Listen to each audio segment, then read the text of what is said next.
Coffee shops and coffee culture in India have grown rapidly over the last decade.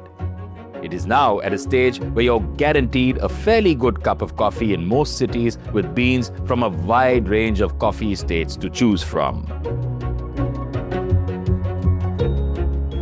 But alongside this, the journey of the croissant has been equally as interesting. A flaky, buttery, pastry-like bread that originated in Austria, was popularized in France, and was virtually non-existent in India before the coffee shop boom, has become a staple in both coffee shops and the evolving bakery scene alike.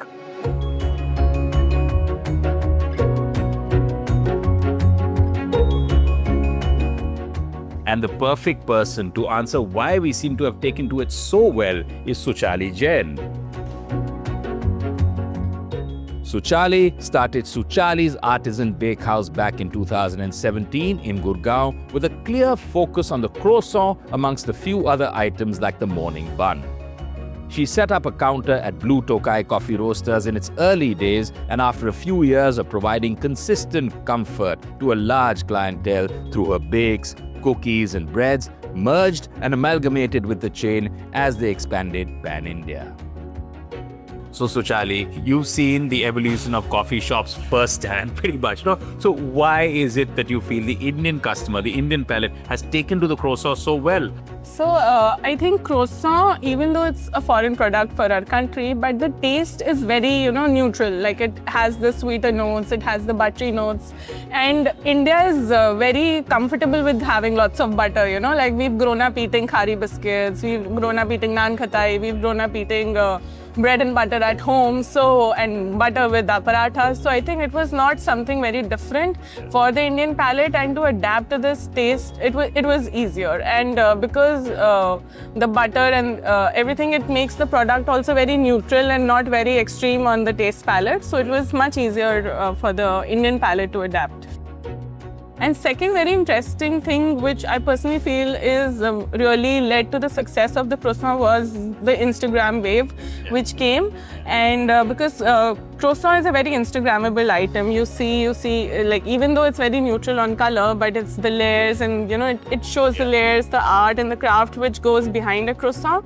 So I think because of the rise of Instagram, also croissants really took off. When pizzas came, there was an Indianized pizza, right?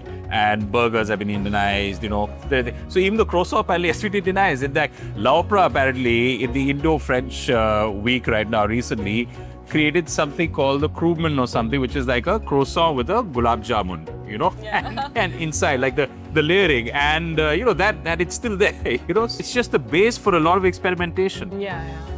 What people can really, relate with is what the balance which we want to create. For example, once upon a time we used to have a mutton keema croissant. But I feel at the same time it's very important to keep that balance, because people are also aspiring to have something foreign. So we have to definitely introduce some foreign flavors by keeping the relatability factor in mind. Having said that, it's a rarity, but there is a place in Delhi called the Devan's Coffee Roastery, which apparently has been around since the 1960s. And they're the one place that has still not bitten the bullet, even though they have a small coffee bar alongside their roastery, where they still don't serve the croissant. It's just like a coffee and these couple of very simple chocolate biscuits from a local bakery nearby. Having said that, there is the Sabko Bakehouse on the corner where if somebody wants a croissant, they'll go there, So it's inevitable not to find a croissant along with coffee these days. Pretty much, right? Thanks a bunch. Okay.